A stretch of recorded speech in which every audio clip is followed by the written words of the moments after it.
Another day, another video, huh? I have been feeling like I need a break from Instagram. Those of you who have been following me since the inception of this account know I've said this a bunch of times, and I always kind of relapse after a couple days, if that. But I actually mean it this time, guys. I genuinely feel like Instagram is a very powerful tool, right? It's a tool, just like a hammer is a tool. You could either hit a nail with your hammer or you could hit your thumb, right? So it all depends on how you use it. But I feel like Instagram, if you're having a hard time in life, it can make you depressed. And I've been seeing this behavior in myself and in more than a handful of other people, actually. And of course, I don't, I can only kind of go off what I see, but just based on the conversations that I've had with some of you, I see that a lot of people rely on Instagram for their community and for their family, and I think that could be good, but I think it could be dangerous if you don't have those things outside of Instagram. So I'm going to title this video, I don't know, five or six signs that you need a break from Instagram. This isn't scripted, by the way. I'm just making this shit up as I go. Sign number one: you check Instagram way too much. There was a study that said like the average person opens Instagram 150 times in a day, which sounded like a lot to me, but if I think about how often I check it, it's extreme.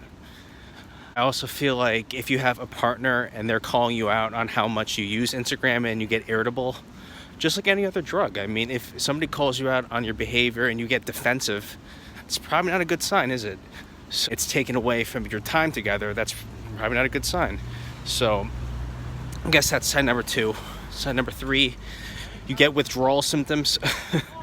So let's say you don't have Wi-Fi, or you can't access Instagram because you're underground or whatever. Like you get anxious and your thoughts are preoccupied with what's going on Instagram. Whether somebody tagged you in a post, like wondering what everyone's up to, kind of like separation anxiety from Instagram and the people on Instagram / withdrawal symptoms from Instagram.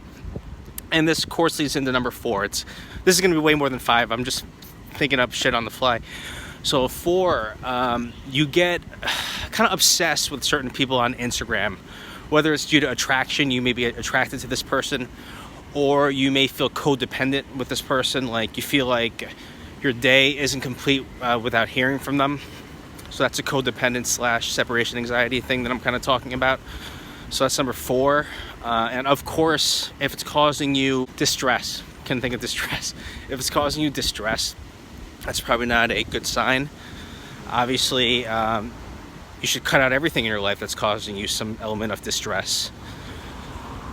So I'm just kind of flying through these, guys. I would love to hear more from you in the comments. But anyway, number five would be you are depressed when you're using Instagram. Like you're scrolling it. Like you're scrolling through your feed and you're watching everybody live their life. You're watching people getting married. You're watching people graduate from college. And you feel like you're not doing anything with your life. And, that may actually be true. You may actually need to take a break from Instagram to actually do something with your life. So I think that Instagram, social media reveals people. Gary Vee said this. He says social media doesn't change people, it reveals people. And I think that's right. So Instagram, if you're a happy person, Instagram could bring out your happiness. If you're a sad person who's having a hard time in life, don't be surprised if Instagram pulls that out of you too. Like I said earlier on in this video, Instagram is a tool, and you could misuse any tool. You could overuse certain tools. It's a tool that we need to use effectively. To play